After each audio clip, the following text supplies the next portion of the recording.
I searched how to buy shares of Shore Bancshares Inc. to demonstrate the practical steps for buying this company listed on NASDAQ under the ticker SHBI.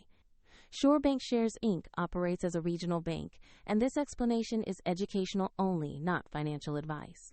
To buy shares, you need a brokerage account, and I'll use eToro as an example to show the process.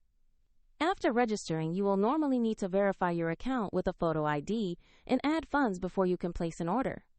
Use the platform's search box and type the ticker SHBI to find Shore Bancshares Inc. Select the matching NASDAQ listing to open the official stock page. On the stock page, review the basic company profile and the price chart to confirm you have Shore Bancshares Inc. Verify that the listing shows NASDAQ and the ticker SHBI, so you are on the correct asset. To place a buy order, click Invest or Trade, enter the amount you want, choose order type, and then review the order details before confirming. If the market is closed, the order may execute when it reopens, and if you lack sufficient funds, the platform will prompt you to add money before confirmation. After execution, your position will appear in your portfolio where you can monitor it. A soft link to eToro is available in the description if you want to explore the platform.